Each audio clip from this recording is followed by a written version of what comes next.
So without further ado, I want to welcome up our first Future of Technology speaker, Jeff Simmons from Elanco Animal Health.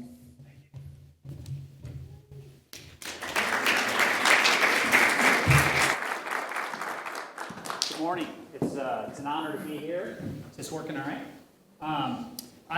So I'm going to start right off quickly, fast-paced here, provoke you a little bit, not necessarily saying everyone here will necessarily agree. 33 years I've been in the animal business, and I think that the animal side of everything we're talking about today at this conference, there's a connection to it. So we believe animals are the missing piece. Here's three big issues that I think we all agree can't be disconnected, but they're in the center of just about everything.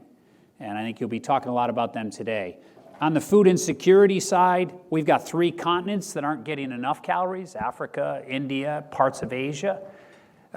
Justin Luss at Purdue says every 1% increase in price, 10 million more people here in America go to the food lines, and food insecurity is on the rise. Three out of 10 globally aren't getting enough calories. On the healthcare side, another 3 out of 10 are getting the wrong calories. I used to be at Eli Lilly. Elanco actually came out of Eli Lilly, the large maker of insulin, and I would say diabetes and obesity will not be solved by insulin. You all know it'll be solved by nutrition. And this is a big factor here, the whole healthcare epidemic. It's not economically sustainable, and it's going to be changed only by one thing, and that's the diet. And the last is, since the 80s, every decade, we've doubled the temperature of the surface of the planet, and so this starts to get connected. Hey, what can really nourish the world, improve health, and cool the climate? We believe animals play a piece in this, and here's three things that I think are really important. You cannot disconnect, and anytime someone does, as I think you all say here, complex problems can't be solved with simple solutions, and also one-dimensional solutions. So climate, calories, and choice can't be disconnected, these three C's. The United Nations says we've got 8 years by 2030. If we don't change the warming of this climate, there's irreversible damage. I will say in agriculture, it has lit people up. Even people that didn't agree maybe that climate warming was happening, now economics, policy, everything is moving all over the world, from China to Brazil to the US. Second, very importantly, you can't disconnect calories. The White House Nutrition Conference last week, hungry people, wrong calories, can't be disconnected from this climate piece. And anyone that attacks agriculture usually is looking in a one-dimensional way. And lastly, one that's probably a little bit more controversial, is we will have a 50% growth in the next decade, United Nations numbers, on animal-based protein. Meat, milk, fish, eggs, milk will grow another 50%. You can't change the world's diet and try to solve these things, especially in 8 years. So I think this is the key slide. So let me take the three challenges against even animals, why they aren't the missing piece. One is, hey, let's go to an alternative protein. Okay, it's great. Fully love innovation. It'll be 1% of all protein by 2027. So we're not going to cool the climate by doing this. Flat sales last year, looks like flat sales again this year. Most of the major innovators are in some big financial trouble, and even there's places like Duke and others saying, you know what, actually the way nutrients absorb from protein, actually animal protein, because of that absorption, might even be better. Again, I'm not against, it's just this isn't the alternative solution. Well, what about getting rid of animals? Holland, probably the most extreme. Let's get rid of 1/3 of the cows in Holland as an example. Let's reduce animals. We got to remember one thing, 86% of all the land in agriculture is not, anything but grazable land. And animals are turning grazable land, stuff that humans can't consume, and turning it into 2.5 times more nutrients and protein. If you stop animals from grazing, you now have environmental challenges and serious reduction in calories out there. So not an easy solution. And last, I will say Bill Gates, I don't think on this account he's got it right. We've got Elanco, the largest project with the Gates Foundation in the African continent, with a major dairy plant and a sustainable economic project that is tremendous. I've had it over a decade with them. But I will say the solution of, hey, rich nations should eat entirely synthetic beef is, again, not something that's going to solve the energy. And I think it has an opportunity cost that we should be channeling our energy more to climate neutral farming. And I'm okay with synthetic beef, but be careful that you have a big advocate like this may be advocating the wrong way. You're not going to change the personal diet of the world in 10 years to cool the climate, period. But what is not being told is this. The 3 points I would say to him is meat is in high demand. More was consumed last year than any time in the history of man, and it will grow another 50% this decade. Why? People that get GDP want meat, and then suddenly nobody accounted for this Western world that is on keto, Whole30, Atkins like never before as carbs decrease. That was something nobody calculated. The 86%, as I just said, that the animals upcycle. And lastly, climate neutral farms, everybody, is possible by 2030. And I'll show you some that it's already happening. So we got to give animals what they need, consumers what they want, and use less environment. We've got 8 years. So how do we do this? Well, the most powerful consumer survey, you got one, I've got one, we can disagree, but I think everyone will agree in the end.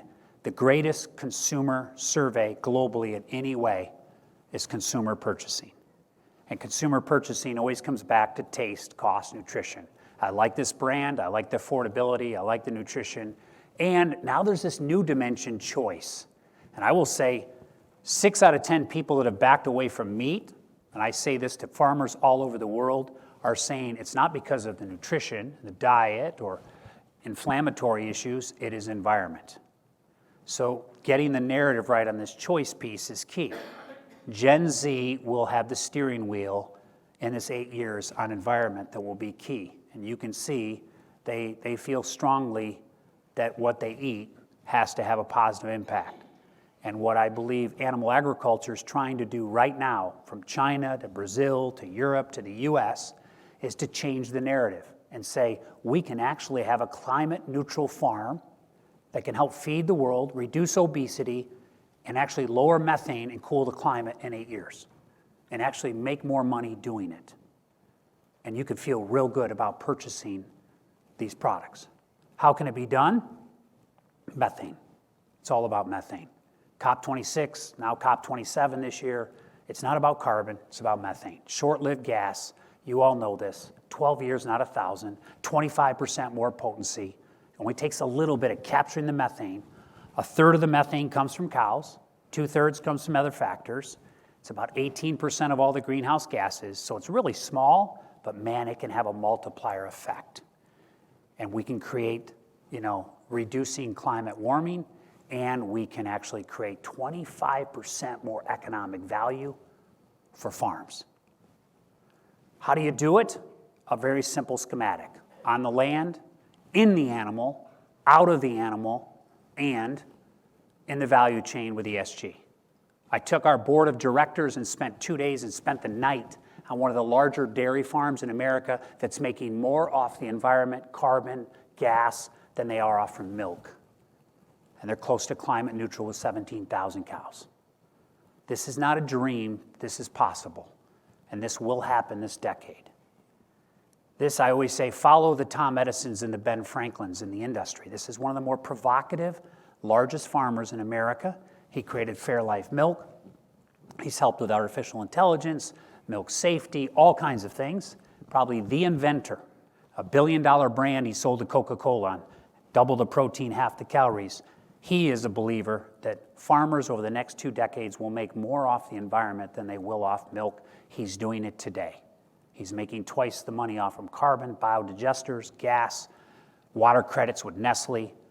ESG needs dairy farmers all over the world and cattle farmers, and having a climate neutral farm is possible. So we got 24 months. My message to the agricultural industry and the animal industry is, hey, we've got to have know-how. It might take 10,000 years to have mastery. You need a few nights on the internet to start to get know-how. We've got to have know-how. We've got to be able to change the narrative in a very proactive way. Methane is the answer, and actually the dairy, the beef, and the swine industry can have a bigger impact on that than anything else. We've got to innovate.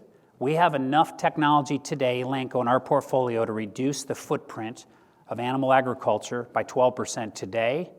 By the end of this decade, we have two things actually that could add to our portfolio that would take it to 50%. This is where the energy needs to go and where the dollars, I believe, need to go to cool the climate by 2030. And there's economic advantage. And you say, why does that matter? That's what creates movements. When it's not subsidies, but it's, economic sustainability. So this is my vision that I see in the beginning of the next decade, looking at a farm like this saying it is capturing all the greenhouse gas that it's creating. It's creating ESG credits for other parts of the value chain. Farmers are seen as environmentalists, protein providers, brand builders for people that want to tie sustainability to their brands. They're making more money. They're reducing obesity, healthcare, food security. And we're not going to do that by changing the diet of the world. We're going to be changing that by creating climate neutral farms.